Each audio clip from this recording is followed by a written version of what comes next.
Hey, and welcome everybody to Don't Let Life Live You. And my name is Mark Warner. I'm Head Monkey Butt. Been a part of KVGI Radio for years. You guys all know me. Been floating around, doing all kinds of things in the engineering in the background.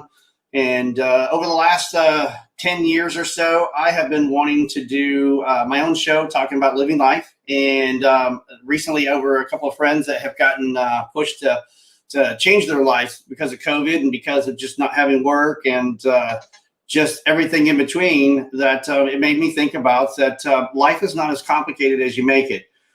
You can make it more complicated. You can make it easy. And it all depends on how you want to live it.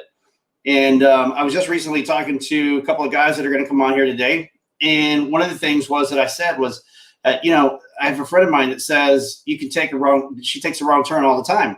And I kept telling her, you don't take wrong turns. You only take a path that you're on that time, but you can stop, you can correct it, you can make the change, and then you can move forward, and then you can get back on the track that you want to get back on. But you're the only one that is committed to that mistake that you made or the decision that you made that was right or wrong. It's not a mistake that you made to get on that wrong turn. That wrong turn is just a path that you're on. The path can always change. And, one of the things that I've always talked about for years is just breathe. Just expel the air out of the world. And just, why do you get mad? Why do you get angry? Why is it that you do what you do? You have two hands. You have one mouth, one brain. You have 2 feet. You can go in any path you want. But you are the only one that can make the change. You're the only one that can go a different direction. And you're the only one that worries about the past. Nobody else worries about your past. Honestly, nobody really worries about your future. But you're the one that needs to do that. So, living life. Let's talk about that. How is it? How do you do it? What is it how's it possible? Well, why rethink it? Why overthink it? Because really, at the end of the day, it's you get up in the morning and you have a routine. And if the routine is not fitting in your lifestyle, change it. I can tell you over the years, my life in the last 10 years has changed every, 3 or 4 years. But in 2019, pre-COVID, my life changed dramatically. It was a decision I made. It was a decision that I made with my wife. It was not a pre-thought out. It happened in 30 seconds. What's the possibility of us moving out of state? Selling the house, moving somewhere else. And if I go back and look back 5 years prior, we tried to move, tried to sell the house. We tried to do things. It didn't work out. When this happened last year in 2019, it happened because we wanted it to happen. We didn't let the boundaries stop us. We didn't let the obstacles put us on the side and go, oh, can't crawl over that hurdle. We just push forward. If you really want something, you can achieve it. It's just a matter of what you want. That being said, I'm going to bring on 3 good friends. Now, here's the deal with this. This show is about talking about pre-COVID, post-COVID, how you're dealing with life, what are you doing in life, where are you going in life? And then they're going to share their stories. They're going to share their information. They're going to share their business. And they're going to talk to you. And they're going to tell you how they're living their life. You've seen some of these on my shows before. You've seen some of these in the studio with KVGI if you're watching that on our channel. Oh, yeah, let me go back a second. So we are streaming on multiple channels. Facebook, YouTube, Twitch, and Periscope, I think. Yeah. I decided to just do them all. A lot of people talk about, just do it on one channel. And listen, I got friends all over the place that have different channels, different things. Some like to watch it on YouTube. Some like to watch it on Facebook. Just get it out there. I'm not looking to put it out to 50, but at least we're on 8 right now. So that being said, if you're on the KVGI channel, you have seen some of these guys, and some of these you have not, but you might have seen them in posts on my Facebook and things like that. So my first guest I'm going to bring on to talk just for a few seconds while I introduce him, and then we'll all have a collaborative conversation. Jeff Parkerson, welcome to the show, sir. Hey, thanks for having me. So Jeff, tell us in a few seconds, who are you and what is it you do for a living? So I'm Jeff Parkerson. I am a real estate broker. Before that, I was in the Marine Corps in the early 90s. I was a police officer, federal air marshal, and then I wound up in real estate. And so I did 4 years in real estate and then became a broker. So I have my own company. And then we have Lead the Way, so which led me to you. So Yeah. we have Lead the Way Radio.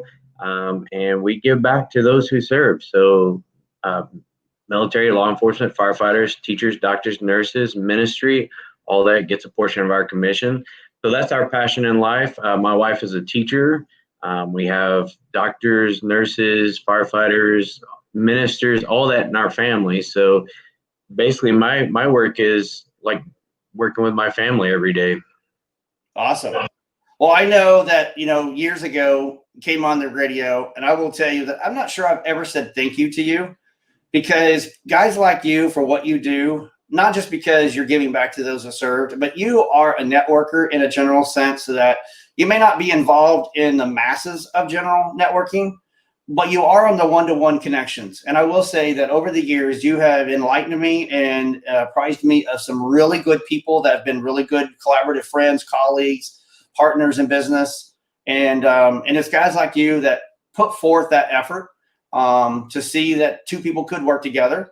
And even when you had your own show, Lead the Way Radio, I mean, you brought on people that collaborated. And it was interesting because I don't think you saw the effect that your relationship, you brought in one person, you brought in another person, they don't know each other. And the next thing you know, you're not really hosting the show. They're hosting the show. Mm-hmm. And you would just sit back and let them have the conversation. Well, that was the idea, because I'm not a good radio voice. So. Neither am I.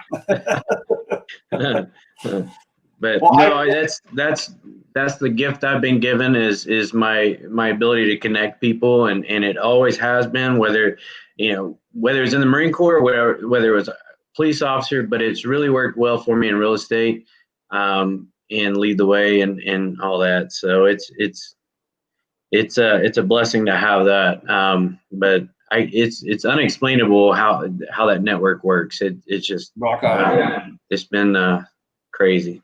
Well, hang tight. I'm going to introduce somebody else before I bring everybody on, but thank you for that and appreciate it. All right, next up is Aaron Boren, and I'm going to unmute him. There he goes. So Aaron Boren. So, wow, I will tell you that I've known Aaron for, man, I want to say 10 years. At least. Yeah. I mean, it may have been longer than that. I can't remember exactly, but I remember kind of how we collaborated. But it might have actually been 12 or 13 years. I just can't remember the prior.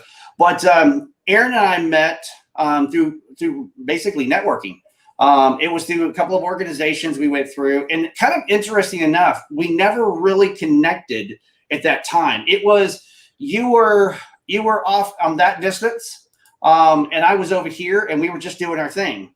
It wasn't until a couple of years later I was with the networking group, and it wasn't doing very well, and we kind of knew that, and we needed to bring in some people and some new fresh blood, some new people that had fresh ideas and fresh perspective. And here comes Aaron Boren walking in, and we all I can tell you that the first impression was, well, what the heck are you doing here? Because it was totally left field that you would walk in that door at that time and that networking group and those people. But that's how we met. And I realized if I had to say one thing about you, and I've said this many times, and I don't know if I've said it to you, Aaron, but the one thing you did change on my mind was networking. Prior to you, honest God's the truth, is I hated networking. I hated going to meetings. I hated talking to a bunch of people. It still could be that way to some degree, because people like to abuse the relationship. They want you to give their contact, but they don't want to give you theirs. And right, so it's give me yours and then thank you, and I might give you one. But so I don't work that way, and I've never been that way. And when I met you, it changed getting to a meeting and talking to people and collaborating and really taking the weeds, so to speak, and weeding them out. And those are the ones that are the negatives. Those are the ones that there's kind of like your frenemy and your enemy. Right. You're going to keep them off to the side for a minute. They're not going to be collaborative into your everyday thing, but you may need them at one point. So you don't want to burn the bridge. But then you find out what your nucleus is, you find out people. So that's what you did for me. You helped me see a different networking. So Aaron, tell us a little bit about you and a little bit about what you do. Sure. Well, thanks, Mark. That was very kind of you. And thanks for giving me an opportunity to be on here today.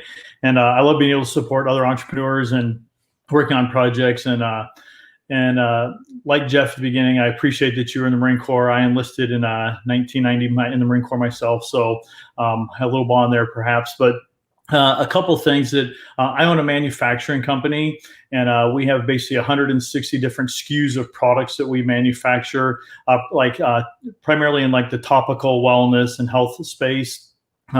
Last 2 years has primarily been focused on CBD, just because of the craziness of that industry and what's been going on. And I've been a lifelong entrepreneur. It's pretty much all I've ever known and what I've done. I'm very much love helping people. I love seeing people succeed and win.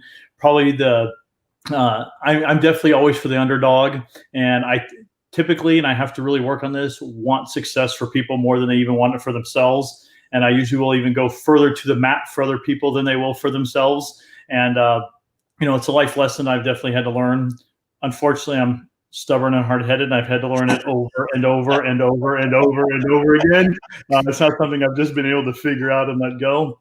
And, again, I think one of the big things that I've just learned during this process, Mark, is that, when you said, live life, don't let life live you, the one thing that's really interesting about that is that it's true, is that, life is going to happen no matter what. Life is going to happen and you have to deal with it. And just real quick, like for me right now, just to give perspective, I'm in my dad's room in Arizona. And today is 92 days that I've been here. And the reason I'm here is my dad is very ill and I'm here being his primary caretaker. In the scheme of everything else that's been happening and going on with COVID, our business, running companies, we'll get into that a little bit later. I'm saying, but it's been interesting. And so it's really about being in the moment. And I cherish this time that I get with him. I cherish when he has a good moment and we get to spend that time together. There's a lot of really bad moments right now that I wish I never have to remember or think about, but it's just real life. And so at the end of the day, I do think it's your attitude. I think it's what you determine is important to you, setting your priorities right, and then executing. And so thanks again for having me on the show today. Welcome. Thank you. And we're going to come back because I'm going to bring up attitude with Aaron here in a little bit, because you kind of like the cat out of the bag, but we're going to get into the nuts and bolts of that. So hang tight. All right. My next guest is Raymond Jones. You might remember him from KVGI. I'm not sure, Ray, how we actually met. I don't know I think it was a referral. A friend of yours knew me or something, got connected, and you wanted to do a podcast, radio show type thing. Andrew White, I think was that. Yeah. Okay. Yeah. So Ray came on, and what's kind of interesting is Andrew, I think, thought that the two of you guys would kind of have a bond and everything, and it kind of turned the other way around. Ray and I had this bond. And Ray had this idea. He wanted to do a show, and he did it for a while. It's called Suds and Duds. What some people don't know about Ray is Ray has multiple characters, and he's a multiple characteristic type of person, meaning that his mind goes a little beyond sometimes than creative, because he will think outside the box. And I think you did that when you did Suds and Duds, because you fooled me. I think he did like 3, maybe 4 shows. And then I thought you had all these characters come on there. I was laughing silly and thought it was hilarious. Then one day I decided to travel to where he was, and he let the cat out of the bag about this instrument that he had that had all these voice changes and everything. And I kind of knew it, but I actually thought he had more people in there, because it sounded like he was having a team of people putting it together, and it was actually just him and a buddy. And, but that's how he came on. That's how we met. And the one thing that I've liked about Ray is he's always stayed positive. And it doesn't matter. He's let things, he had to retire from the service. He ended up going home and being that retirement. And I don't think he really wanted to be retired. But he also wanted to kind of take a break too. and lived a life. And so I think that's what you did. So Ray, I know how we met. I know what you went into, but if you could just kind of tell us a little bit about what you're doing today and how you're living the life. Okay. Since I retired in 2014, and hey, I have to say it on your show. I didn't realize I was going to be on here with two Marines. I would have brought some backup. I am Army, so anyway. So I retired. I've owned like 5 or 6 businesses, and one of the good things about being retired from the military is, you're retired. You pretty much do whatever you want when you want to. I've lived my life pretty much day to day. I plan for the future and hope for the best. It's pretty much how I live my life. One of the businesses I owned that you mentioned earlier was a beer store. I sold beer making products, grains, etc. Had to close that one down because I had to go back and help mom and dad on the farm, which I'm glad to do because, they kind of raised me, so now it's my turn. Right. And it's just that's how I live life. Every day is pretty much an adventure to me. And it's all about the destination. The journey is not about the destination. It's about doing everything you can today, and tomorrow will take care of itself. Man, I love that. Well, Ray, thanks for coming on. I'm going to bring on Jeff and Aaron now. So, guys, you have no idea how much I appreciate you guys coming on, being on here for episode 1. This has been something that I have been thinking about for years. Kind of like some of you guys, like more like Aaron than anything, is I want to be in the back end. I don't want to be out in the front. And being right here on the camera, it's not my thing. I want to be the engineer. I love helping people. I love inspiring people. I help directing people. I help people doing the one thing that I've been saying for a long, long time. 2 words: common sense. It's not something that just happens with everybody, but everybody seems to overthink common sense. So my first part of this conversation with the 3 of you, and we'll start with Aaron, is common sense. When you found out that life was going to be a drastic change between middle of February, middle of March, somewhere in that time frame, what was your first impression on what you thought maybe might be your near future? It's a really good question. So when everything really started happening and it became evident that change was going to be significant, it was going to be real, and that there was going to be a lot of people impacted by what was going on, including our business, I immediately made a decision. And it was kind of like you said, a 30-second decision that we needed to over communicate. We needed to make sure that we were in the moment, and we needed to make sure we weren't tone deaf to how people were really feeling and what was going on, and that we needed 100% to be completely engaged. And because I felt like what people tend to do when there's a lot of pressure and noise on the outside coming in, they retreat. People hide, they avoid, they evade, they get in this, I feel sorry for myself. They start worrying about what's going to happen to me.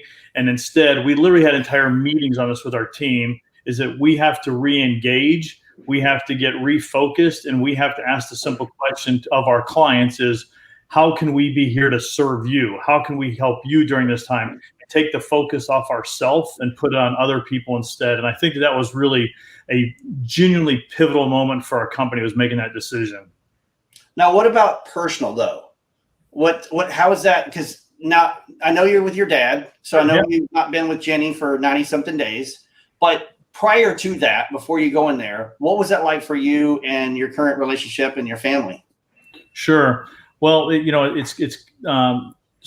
before all that happened, and before I actually left to come here and all that, I think the real situation for me was, how are we going to reinvent ourselves in this process? And that was on a personal level, in our relationships, and in business. Because I was even looking at, like, even with our church, the question was, what now? What's going to happen there? Because things are going to be different. We can't all get together.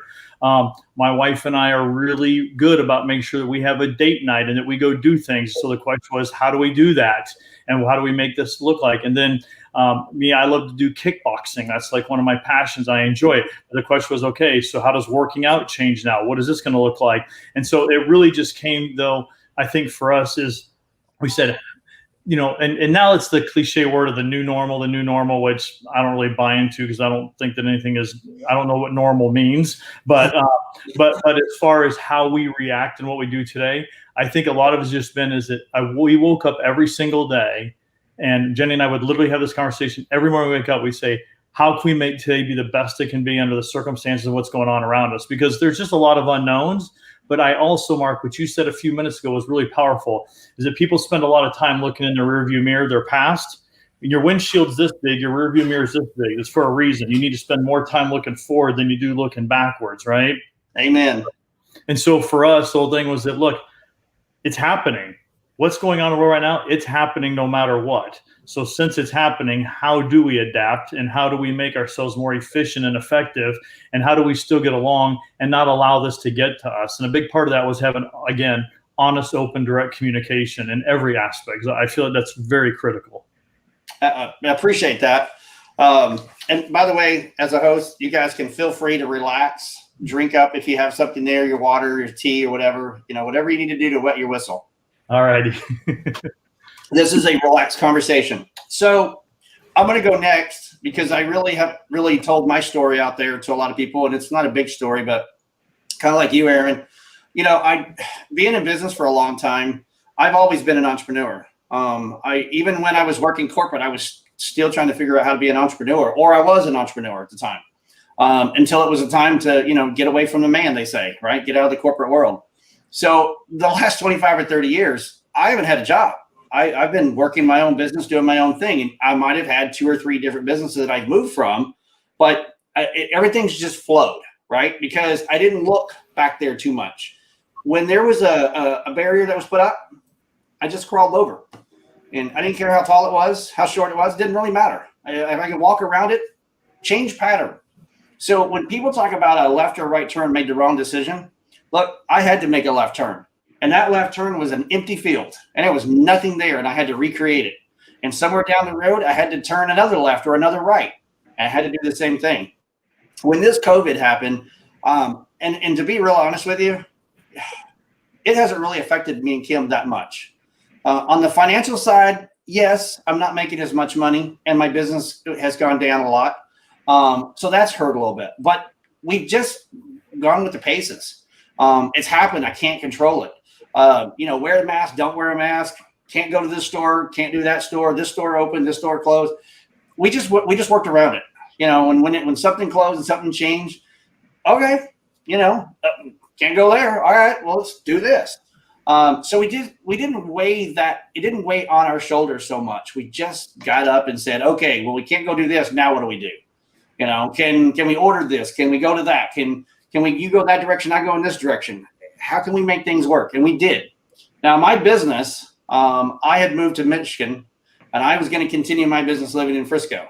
And I had my staff there, and everything was going well. But in that 15 to 30 days, everything took a big turn when they started closing down restaurants and closing down bars.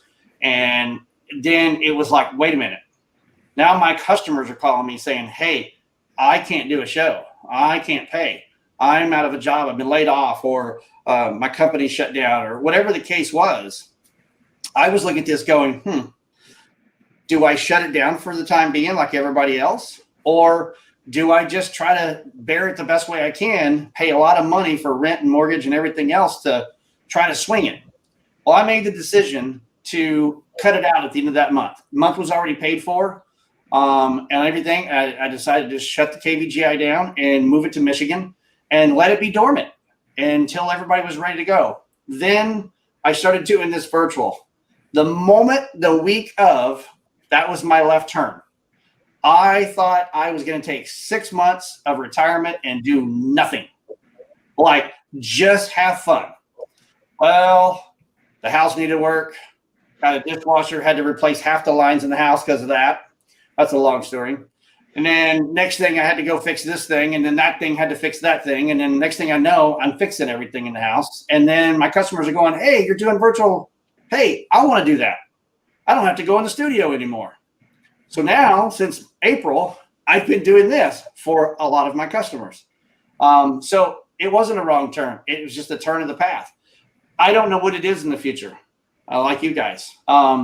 but that's how I've been living. I've just been taking a little bit of time off. I'm just doing 5 or 6, 7 shows a week. And the rest of the time, I'm just enjoying life. My wife and I love it here. We're enjoying it. We're getting to do a little of activities that we normally wouldn't do. But what happens in 2021? Don't know yet. Nobody knows. But I do know that I'm going to continue doing what I'm doing, which is breathing and living life very well. So there's my story. Next up, we're going to go to Jeff. Jeff, so I could ask you the same question that we asked Aaron, but I know because the type of industry you're in, you guys were like just kind of sustaining. Just normal things were happening. And maybe when COVID hit, there was a little dip. But it didn't take long that it started going like this.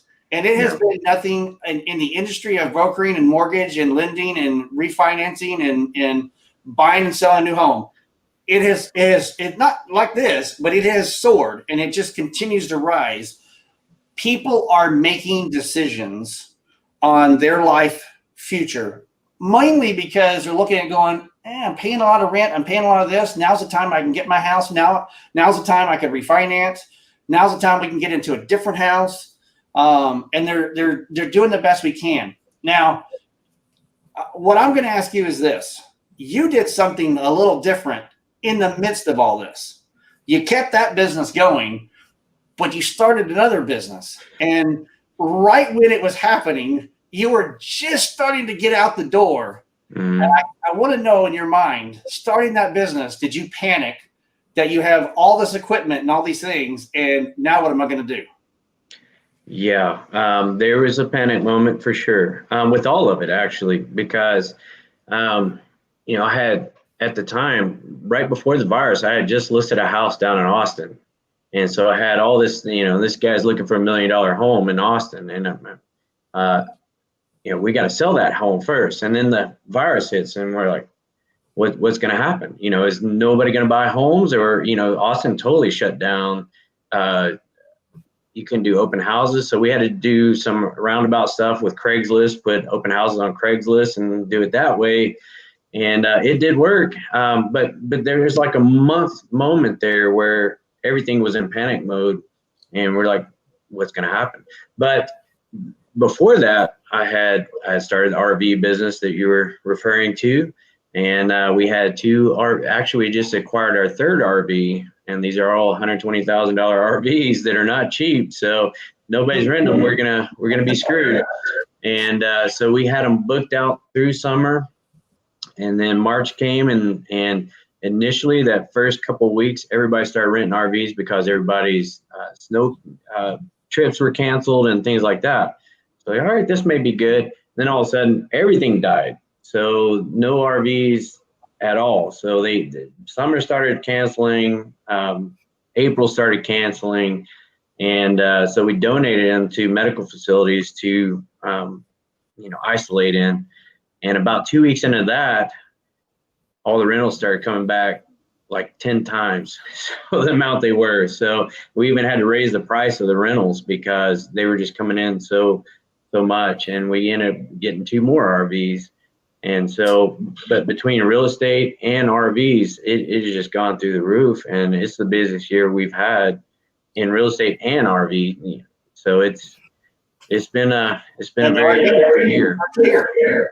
Yeah, I'm sorry. This is your first year in RV. September was the mark of our first year. Yeah. Wow. And you have what, 3 now? 5. 5. Okay. And So I knew about the Class A. We're about to buy our 6th. So what else do you have? I have a Class A Winnebago, Class C Winnebago, a Class C Thor, a Class C Forester, and I have a toy hauler where the tail drops down. You can put your motorcycles in, and I'm about to buy a Grand Design travel trailer.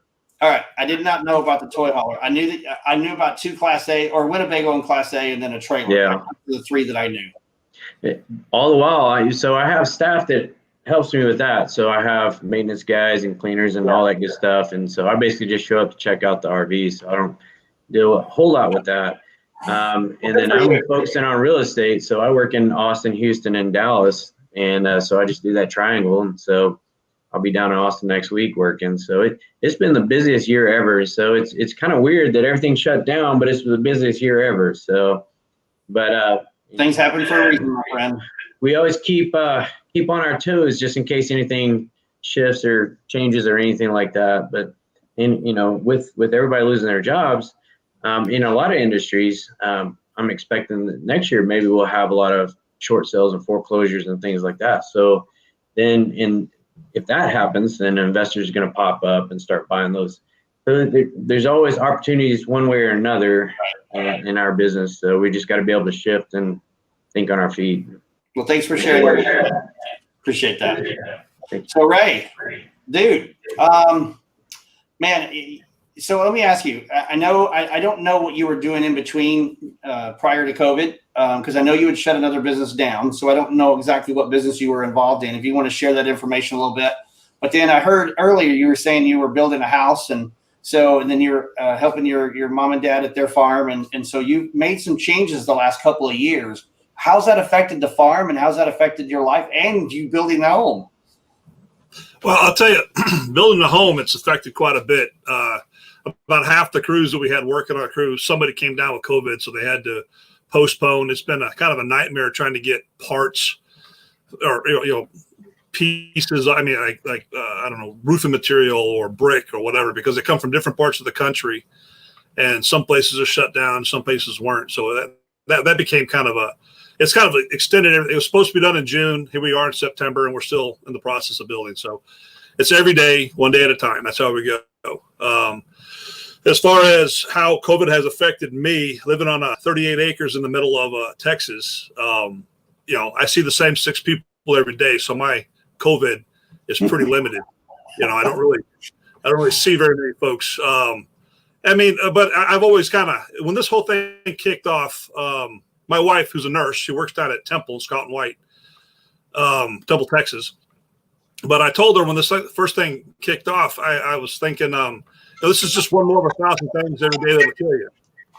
That's all it is. I mean, you walk outside, you can get hit by whatever, and so you just walk, you educate yourself on the topic, and you move forward. She got mad at me because she's a nurse, and of course hospitals had issues, but she's kind of worked through, the hospitals worked through their issues, and she kind of sees my point of view now that, it's just one more thing, right. Tomorrow comes to no one. The businesses that I'm in real estate. I need to get your number there, Jeff. Maybe we can sit down and talk. But absolutely. I'm into real estate now, but I'm more or less just riding on my mother's coattails. She's in almost mid-70s, and she's been doing real estate for about 30, 35 years. And so I kind of help her more or less do what she's got to do with real estate. I don't really I don't do a whole lot except what she needs help with. Let's put it that way. One of our main sources of income through real estate is rentals. We have a company that does nothing but rentals, and COVID has affected that business just because folks can't make the rent. Sometimes I think it's people are using it as an excuse not to make the rent. But in some cases, people. We did have a couple of renters that came up say, "I can't pay you the full rent, but I can pay you $500. Will you take $500?" Yeah, you're trying, and we're happy with that. But then you got some folks that show up and say, "Well, I don't have any money," but then you see them outside, buying stuff for the house for themselves. They buy a new car, they buy this, they buy that. You're like, well, something ain't right there. I live in a small town, so unlike Dallas, we got 2,500 people in my hometown, so. Everybody knows everybody, and when somebody buys a new car, it's like that's national news.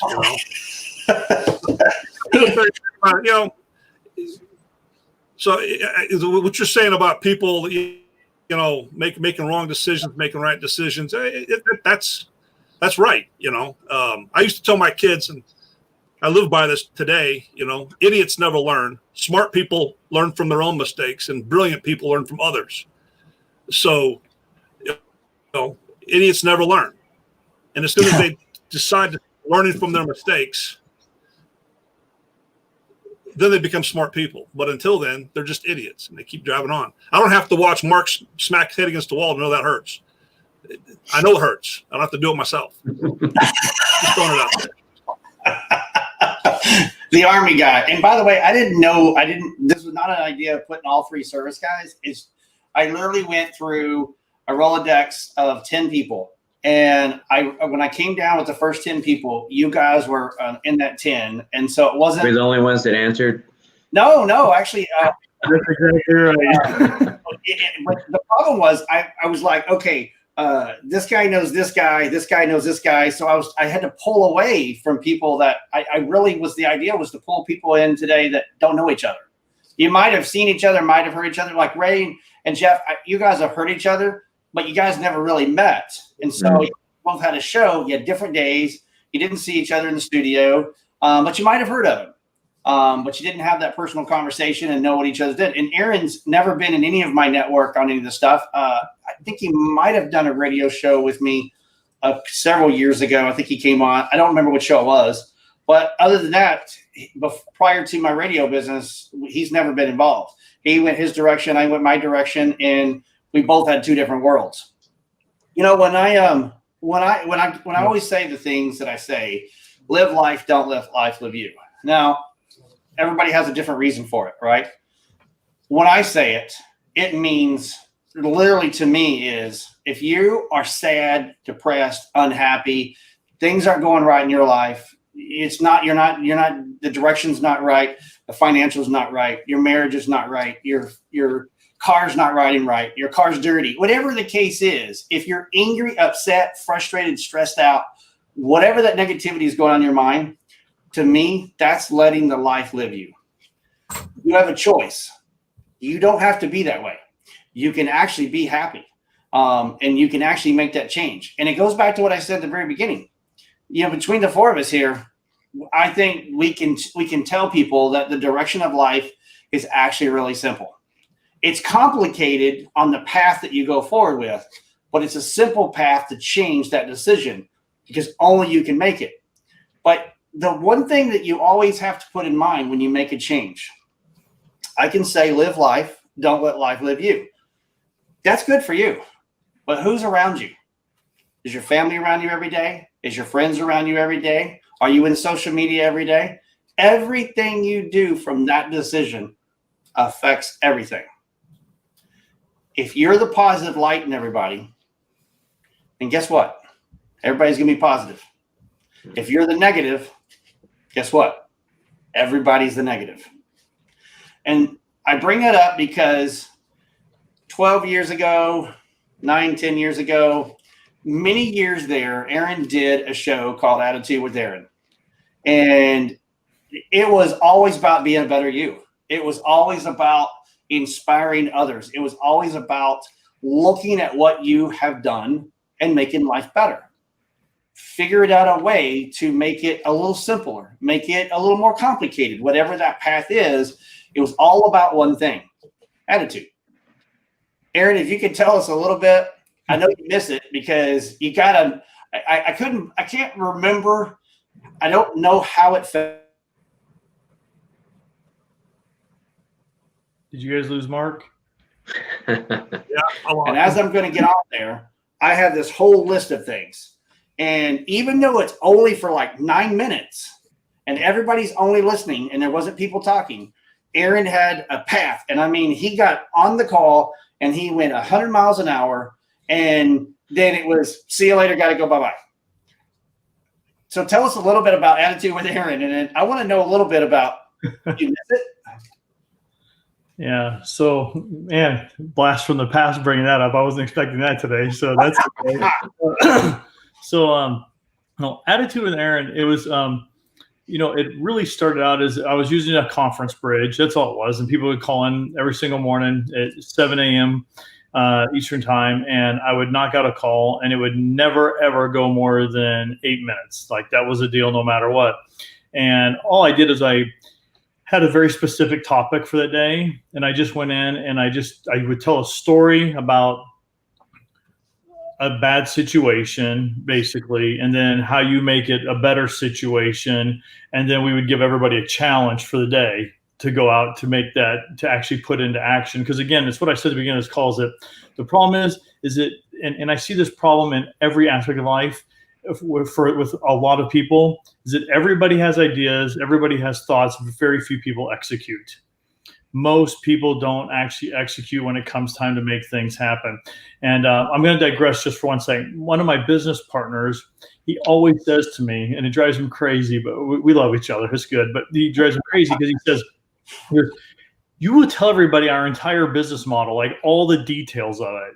And he goes, that's like proprietary. It's our process, our system. I go, first of all, we could tell it to everybody because none of them are going to go execute on it. It's just the reality. And I said, and if somebody does have the gumption to take our idea and execute on it, reality is we will probably end up doing some sort of joint venture or working with them, because people that get things done are attracted to people that get things done, and people that execute work with people that execute, and you end up finding ways where, because also nobody that executes wants to steal my business model. Somebody that executes wants to figure out how to improve it, how to use it, how to find a way to work together, and how to actually build it into something more profitable. So Attitude with Aaron, I think a lot of that actually came from that, which I didn't realize that when I was doing Attitude with Aaron. Things happen in life as you move forward. But I think a big part of that was that call every day. Although I opened it up and it was for anybody, anywhere, it didn't matter, because there was nothing. The big pitch was nothing's ever promoted or sold on it. It was just purely, 8 minutes of just basically hardcore. But the one thing about it is that honestly, and what most people didn't know about that is I did it in front of a mirror. I know that. That's what most people didn't know, because the truth is I was talking to myself every day. It was my way of getting myself going every day, and it was my way of holding myself accountable. And what people also know is a lot of those stories of the screw up at the beginning was a failure I had. I just didn't say it was me. I would tell a story, but it was something that I dropped the ball on, something I screwed up. And then I talked about what could have been better, what were those action steps that could have made it a better resolution, and then what is the challenge for today, because it was ideas of ways to be able to force me to have to step outside of my own mistakes. And Ray, like what you said, is that once I made the mistake, the reason I told it to myself in the mirror, because I was going, hey, idiot, you made that mistake, learn from it, don't go hit your head on the wall and do it again. And then I'd give a challenge for the day to go out and do it. And so it literally was a product of me talking to myself, trying to get through my own thick skull. Now I know the person to blame for selfies. Aaron did it before his time. But I didn't know that you were. I mean, I knew that we were friends at the time. So I mean, I knew that there was problems you were going on in your life, and things were changing, things didn't go right, and so it was a way for you to say yes, but there's something different, and you would share that reference. And what's interesting is that you're right; it was 8 minutes. But I think there was 2, maybe 3 times that you went past 8 minutes. It was very rare, but it was times when you were on a kick. And that kick was, I can be a little bit better. I can be a little bit more positive. And maybe one time couldn't land the plane so much, but you got the point across at the end. But I will say that, there was really good conversations, but it's not like we hadn't heard anything before. But sometimes just hearing it from a good soul, a good friend, a good collaborative connection can help us change that direction. I think that's where I've been most of my life. I think God has given me the gift of helping people. It's why I like being in the back end. I don't like to be in the front. But what's interesting is, and I know Aaron's kind of through this, and I think Jeff's through some of this as well. Through our friends, they look up to us. And our family as well, but our friends and our colleagues, we may not hear from them every day. But if you've made one positive change in their life, one good conversation that made them think a little different, years down the road, they're going to come back. They're always going to look up to you and always going to respect you. You may not know it. And I think that's what you did for me, Aaron, I listened to every single one of those calls. I might have missed 2 or 3. But it was like bread and butter in the morning, man. Get up, have coffee, have orange juice, have some cereal. All right, I got to get on there. And it was so quick of 8 minutes that you came on and you got off. But every day you had an inspiration message, and no 2 were alike. And that's what I liked about Attitude with Aaron. So thank you for that. But there's no 2 alike because I made that many mistakes. And you should do that again. That was actually it. If it didn't change somebody else, it changed you. Yeah, for sure. Yeah. Jeff. Mm-hmm. So here's what's interesting about Jeff. Jeff does things on a whim. In his mind, I think he plans things out. But he does not share that information with anybody. Okay. Nope. So I can tell you that there have been times I've wanted to get over here and squeeze his head and not squeeze his neck. I just want to squeeze the head a little bit because he would massage a little bit too. He would come in the studio. I would email, text, something. What are we doing? Where are we going with this? Who are you bringing in? Zero. And then he'd walk in the door, and then I finally just had to just wing it with him. He just walk in the door and might have 3 guests, might have 1 guest. Maybe nobody will show up. If they don't show up, I'll just wing the show. And I'm the producer. My staff would look at me and go, is he going to do it by himself? Mm-mm. Nope. Nope. No, somebody show up. They'll show up in a few minutes, and they show up, here it is. Here comes the clock, and it's 1 minute to show. Woo, 3 people come walking in. I say that because Jeff had a plan in here, just didn't share it with everybody else. But he would always bring in random people that you 3 would never hear from. You would never see it in social media. You'd never see it in the news because you weren't in that local little small town. But Jeff found those connections. He found those people. And I would literally be like, who are these redneck people coming in my studio? And then they would start telling their story. And then I'd be like, I'm sorry, I called them a redneck. Wow, these are awesome. This is very powerful. So my question to you, Jeff, during all that time, Mm-hmm. how does that affected your change in your life and your business? Because there was a time there where you weren't really doing much of anything. You were slow. You were trying to lead the way going. You were trying to build a team. I know there was family. There was pressure. It was prior to you building your first house. There was a lot of things that were going on. So what do you look at today versus what you knew then? Is it easier? Is it harder? Or are you still just trying to continue pushing forward? Well, looking back in the way I ended up with the show is kind of random in itself that, the show wasn't about real estate or anything. So it was about nonprofits and people doing great things. And because there's so much negative in the world. But that was definitely, that when we started, that was when I first started my brokerage, and I'm trying to get that up and running and figure all that out. And, but by the time we came back, we were pretty well set. But the idea came from when I was a police officer. The only thing that helped me keep my sanity was volunteering for nonprofits, and I partnered with Make-A-Wish, and I just learned that helped me deal with all the bad stuff I was dealing with back then. So when we started the show, we got introduced through the 22 Fellowship program, and I'm on there, and I just asked you that one day. I was like, and it scared me to death to do the radio show, by the way. So, I mean, it gave me such anxiety to do it. I don't let that hold me back. Looking back, I mean, we brought so many people on, even talking about one of the random shows. So we had a guest not showing up, and we found out 2 days before. And one of my lenders said, I had this Good Samaritan that my car broke down, and he stopped and helped me. And he's a Navy SEAL guy, and he's this and that. I was like, well, let's bring him on the show. So we brought him on the show, and his girlfriend came on, the other folks came on, and they all connected, and ended up the girlfriend is an artist, and she has artwork in the studio of the other folks. And it was just a huge connection that still pays off for them today.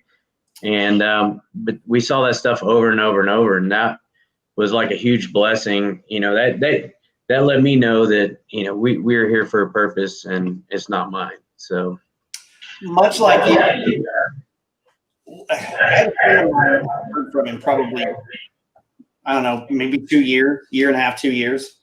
And my friend called me up, and she saw something on Facebook or social media that I'd moved. And so she was curious to know, what the heck, you moved out of Texas, And what was interesting about the conversation was a huge thank you to me for putting her where she's at today. I don't look at it that way, right? So when I volunteer and I help people, it's because it's my gift. It's what I want to do. I'd love everybody to be happy, wealthy, smart, financially stable, having fun. I want everybody to work 3 hours a day and then out getting muddy for the rest of the day, okay? If we could all do that, that'd be freaking awesome, because we could all do the one thing that we should be doing every day anyways, which is just breathe and enjoy the life that we have. But Aaron said it too. A lot of people worry about the rearview mirror and worry about the past, right? Well, my past came up, and she's not doing what she wanted to do, but 4 or 5 years later, she's slowly getting to where she's at. And it's getting into the media business. It's becoming a journalist. And I never saw that with her. And in fact, there's probably been, I'd say 4, maybe 5, 6 people that have come to KVGI that were in it a year and a half or whatever, and totally went right side and into their own thing, doing their own business and their own media, their own radio show, a radio station, or whatever it is, all because they came on and got the inclination and got the bug, so to speak, through KVGI. Kind of like Aaron in business. Listen, they're partners, they're connections. I'm appreciative that they're out there doing their thing. And I'm glad that I could be a part of that change. If I was looking at, and I don't know if you guys, all 3 of you, feel the same way, but it's kind of like if one day we're not going to be here.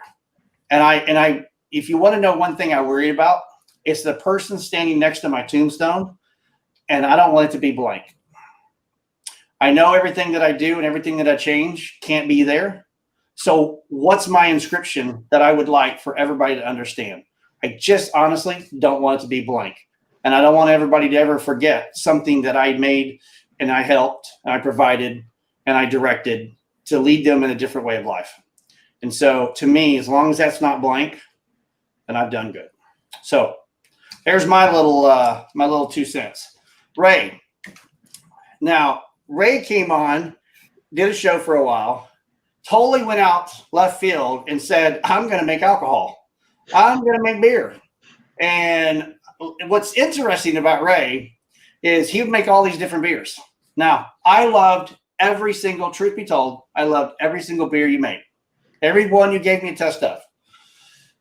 The alcohol spirits, not so much. It would put more than hair on you. And he would tell me, oh, it's just a dark rum. Okay, I thought I was drinking ethanol down my throat. It was, and he was drinking it like it was water. And I'm like, you got no taste buds or something? He's like, no, it's only like 80 proof. And I'm like, dude, it's like 150 proof. You know, it's like gasoline going down. What's in it? Is it ether? I mean, what are you doing? So he got into this whole thing about making beer and selling the products for it all. Do you miss that at all? I miss some of it, but I'll tell you, I was doing a lot of online sales. I mean, we probably 70% of my business was online sales, and I will tell you, just full disclaimer: making liquor, beer and wine's okay, but making liquor is illegal.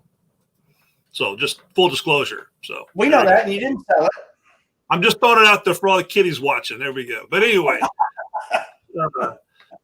as far as we used to sell things that may or may not have been illegal over the internet. Okay. So I'll just leave it at that. Sometimes I get phone calls from folks asking me how to use these products that we were selling. And, half the people that called me were drunk when they called, and we were going through an entire deal about how their grandfather used to make moonshine in the back 40. And did I know the recipe their grandpa used? I'm like, dude, I don't even know who you are. How would I know what recipe your grandpa used? I have no clue, And I had this one guy out of, what road was it? Someplace here in Texas. I think it was down near Lampasas. I sold him a bucket, just a regular old plastic bucket like you'd find at Walmart, but it's meant for use making beer out of. And it had a 1-inch hole in the side of the bucket where you're supposed to put a spigot in order to bottle. It's a bottling bucket. And the guy calls me up and says, hey, Ray, every time I put water in this bucket, it falls out the hole. And I'm like, dude, plug the hole. Yeah. I mean, these are the kinds of conversations that I would have, and this is probably why I wanted to get out of the business more than anything, because you run into more than a fair share of idiots out there. It is what it is. But as far as distilling goes, I've improved my craft some since those days. And no, I don't have any taste buds. It comes from 24 years of smoking cigarettes and drinking coffee, Army coffee. Pretty much killed all the taste buds in my face, so I don't have none of those left. But I ran into a guy who he owns property down in Panama, the country of Panama. And for the last 2 years, we've been trying to get a distillery started down there in Panama. And this COVID thing kind of shut that down, period. Panama is a 14-day quarantine country, so we can't even go down there. We have product that's sitting there waiting to be processed, and we can't get down there and process it because we can't physically enter the country. So that's kind of a downhill, a bummer for that. But when I come back, I'll bring you some of my better product, and you can try it. How's that sound? Awesome. I still have a half a bottle of the last rum. Looks like whiskey and ether and gas all together, but I still have a half a bottle of that left, even though it's a small. Yeah. So I am from Somerville, Texas, and Somerville County is the moonshine capital of Texas, just so everybody knows. For a time period there was probably a moonshine still under every cedar tree. So if you think about that, there's quite a few of them, but that was about 80 years ago. Yeah. So we're getting kind of close to the end. I got 2 questions for you guys. I'm going to start with Aaron. It's going to be a hard question for you. Aaron, I'm going to send you back 20 years. What's the first thing you would tell yourself? Right? Wow. That gives the other 2, Ray and Jeff, you got a second to think about it. Well, I put Aaron on the spot. Because I say this because while you're thinking about that, Aaron, so as you guys are watching and listening out there, so this show is about living life and not letting life live you. And you can breathe, you can be happy, you can be sad, you can not breathe. There's all kinds of options you have in your life. But wouldn't you rather breathe it right, breathe it smiling, breathe it happy, breathe it refreshing, be the positive change in people's lives? Why on God's earth would you want to be angry and unhappy? You're the only one that can make that change, and you're the only one that can change that. So be that positive change for everybody else that's around you, because if you're positive, everybody else will be positive. So I was asked this question, and I'm not sure I still have an answer. It's a long answer, so I don't really have it in a few words. But Aaron, question to you.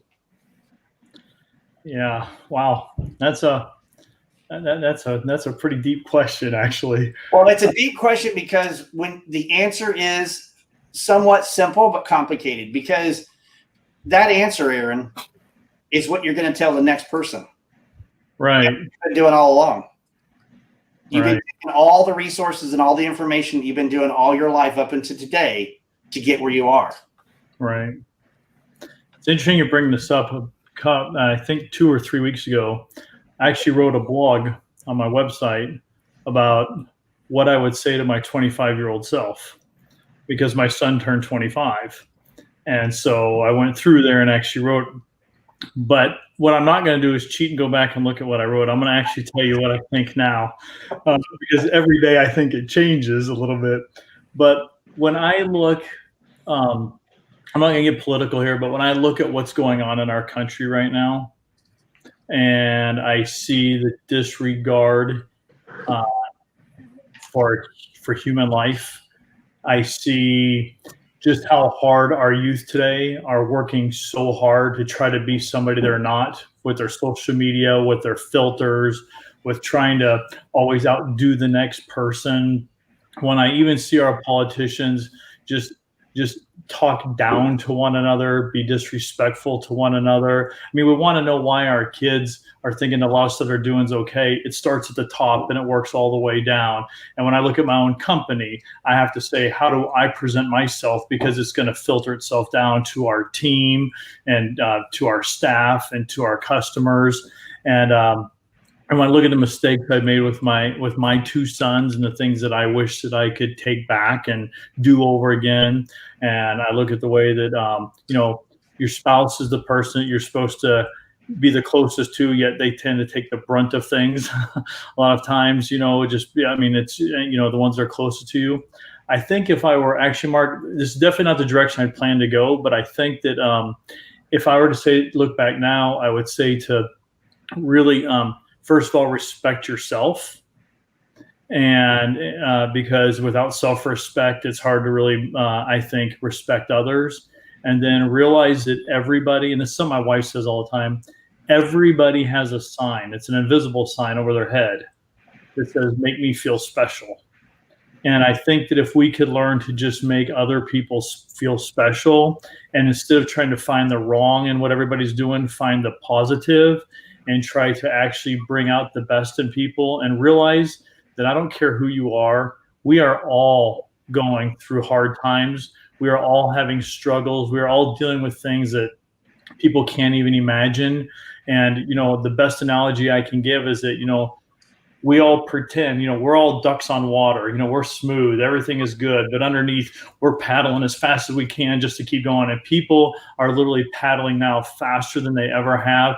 And yet they're trying to keep up this image and this premise of everything's good, I'm successful, all this stuff. And so I think what I would say is to be nicer and respect yourself. And then also, it's not all about work and it's not all about success, but success is defined in many different ways. But I'm talking about just financial success, and actually try to make yourself significant, and the success will come, rather than just focusing on success. Because I definitely spent the early part of my career, for sure, chasing money, and that's all it was about.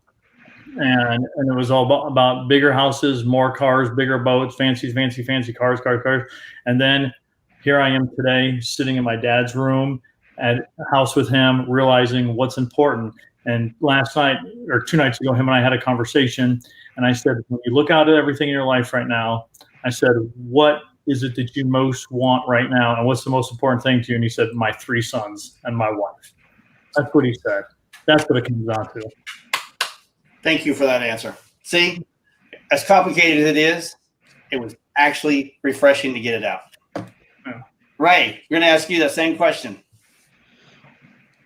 Okay. And it can't be an Army thing. Well, then I guess I don't have an answer. Well, it's not going to be an Army thing necessarily, but it's going to be related to the Army, since that was a huge chunk of my life. I spent more than half my life in the military. In fact, my father was military, so you could say I've been in the Army my whole life. Right. My son is actually on active duty right now, so he's a 3rd generation Army officer, which I think is actually 4th generation, because my grandfather was military as well. But anyway, what would I tell myself 20 years ago? That's a good question. I liked Aaron's answer about telling myself to be nicer to folks, because I wasn't always nice to everybody. Sometimes it took me a long time to realize that the people that are the hardest to love are the ones who need it the most. So I know that sounds kind of wishy, but that's true. So I tell myself to be nicer to folks a lot. But I'll tell you, I learned a lesson my first tour to Iraq, 2003.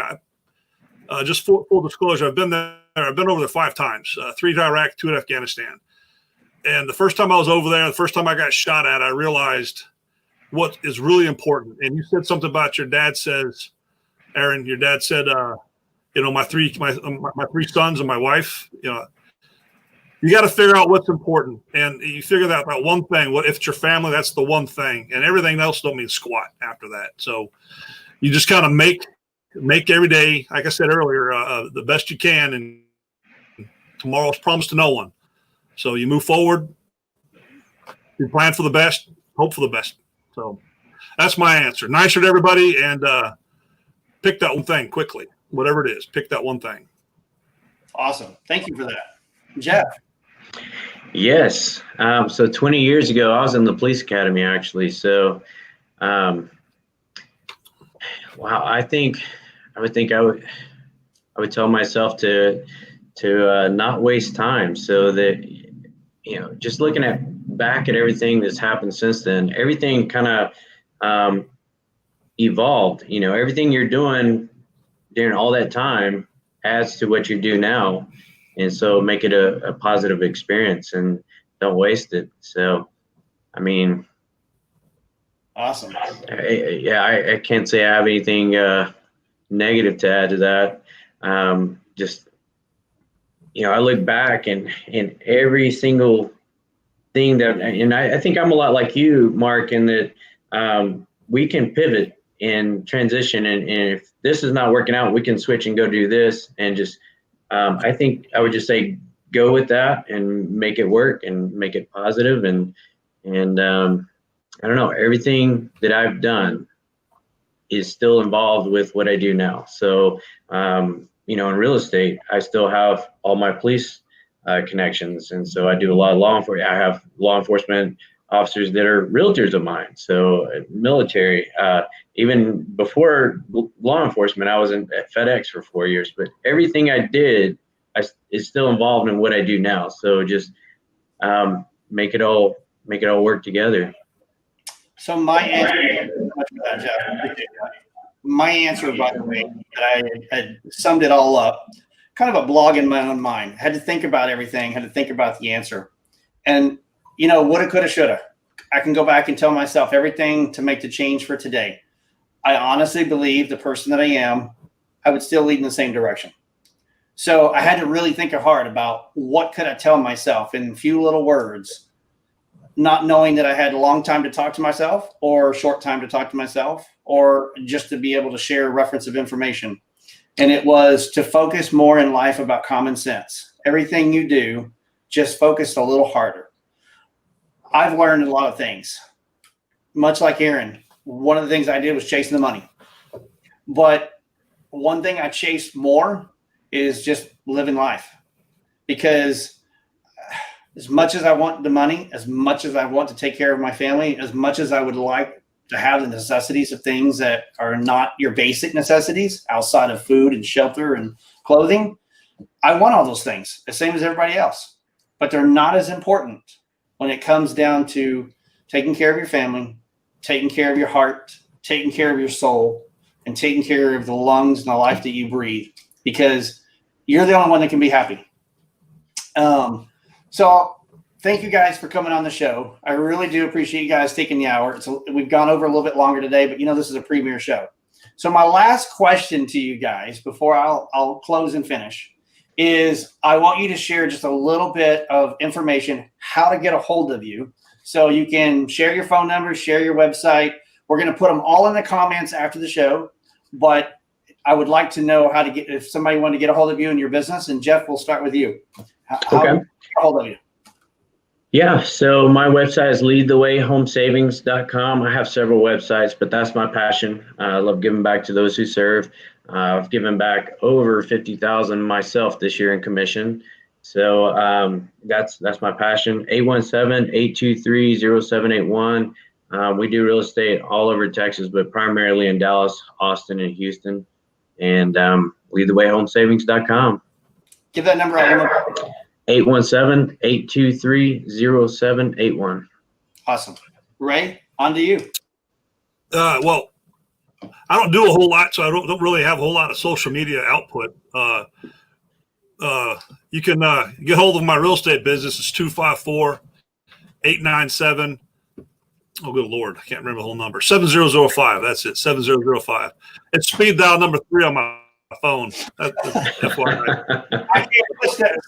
Speed dial number 3, Ray. That does not call you. No, that's not my friend Joe. That goes to my mom.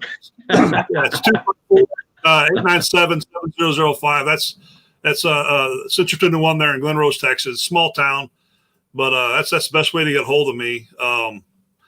Again, I do most of my life farming right now, which is kind of fun. So awesome. All right, Aaron, you're up. All right. Best website is cbdhempexperts.com. And phone number is 904-900-4747. And someone will answer, and we're pretty much always available. So give out their website one more time. cbdhempexperts.com. Awesome. I bet you didn't think 20 years ago you would get into that. I didn't think 2.5 years ago I'd be in this. But here you are. Here we are. That's what happened. Well, guys, I really appreciate you coming on the show and spending the hour with me, being on my premiere show. And I definitely would like to have you guys come on another show in the future. Trust me, I will never match make. I will never put you together. I know you are all happily married, and I might throw you under the bus once or twice. You gotta have good banter. You're dealing with military guys. I will remind you before we go, I have pictures of you in Las Vegas. Just remember that. Okay, Aaron, you're a great guy. I love you. Appreciate everything you've done. We'll be seeing you again. So, he says that, but you're the one that took the ghost pepper. Yeah, that's true. That was brutal. Yes, you're the gullible one. So I don't have pictures of that. It's all up here. All all good stuff. No, guys, I appreciate you guys all walking into my life. I haven't said this enough to a lot of people that I actually inspire or look up to. And I'm friends with all three of you guys, and all three of you. We haven't talked a little bit here and there in the last year or last 2 years, but I have always looked up to you. I keep up with your social media. I know it's vice versa. But I appreciate what you do in your life. I appreciate the change you make. And I can honestly say that I've seen all of you grow up and make change, whether it's your life or your family's life. But I really appreciate seeing that. There are some positive influences in our lives. We need to keep those.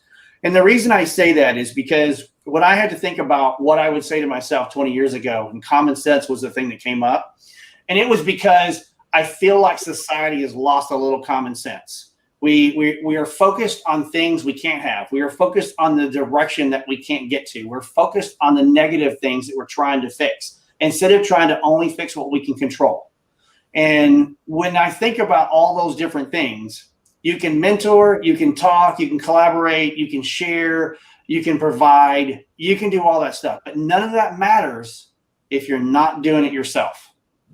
And that's what has always been in my mind about live life, don't let life live you.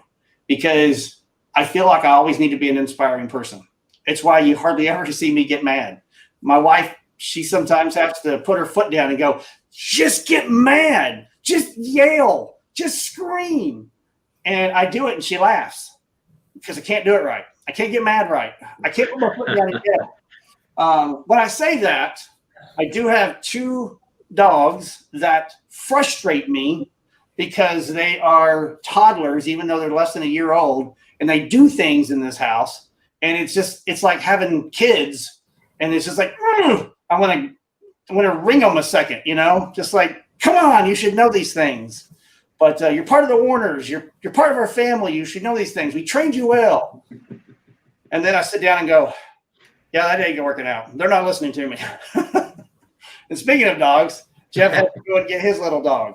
It's my kitty dog. Your kitty dog. Well, guys, thanks so much for spending the hour. I'm going to end the show with this on a positive note. Everyone that you see on here, they've shared their information. They've shared their resources. How do you get a hold of them and contact them? I know Ray and Jeff are going to connect each other. And Aaron, I hope that you connect with Jeff. Jeff's an awesome guy. He's got a lot of connections out there, as well as Ray. So I'd love to see the 3 of you guys at least have a conversation or share information. I believe there is something you guys all 3 have that can help other people later down the road and help you as well. But if I'm telling you where this show is and where it's going and what it's trying to do, at the end of the day, it's trying to help you be better. One thing that I've learned about being a part of a program called Project Reload is I worried too much about the past. I've worried too much about the people that I've lost. And I've let that weigh on my heart and it's weighed on my shoulders. And one day I met somebody a few years ago, and that person said to me, why aren't you doing this? Why did you do it that way?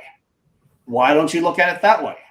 Why don't you try to rethink the brain? Why don't you retrain the brain? Why don't you focus on what you have right in front of you? Because what I realized is everything that I was doing in my life was all from back there. Now, I wasn't in a rearview mirror like Aaron says, and I was looking at the rearview mirror. I was thinking it 24/7. I was worried about everything. And then in 2018, I lost one of my best friends, and I lost it to suicide. And as hard as that was, I started to see all my groups of friends, and some of you are actually watching this today. And I feel for you. I do. And I hope you've made a positive change. But that person that has left us, it wasn't our fault. It wasn't anything we could do. It wasn't a mistake that we made. But my friend is not going to be sitting there looking at me and down from me from above, thinking that I'm not going to survive and I'm not going to be the person I am today. The time that I got to spend with him changed my life. And it made me think that I can't worry about the past so much. I can't worry about woulda, coulda, shoulda.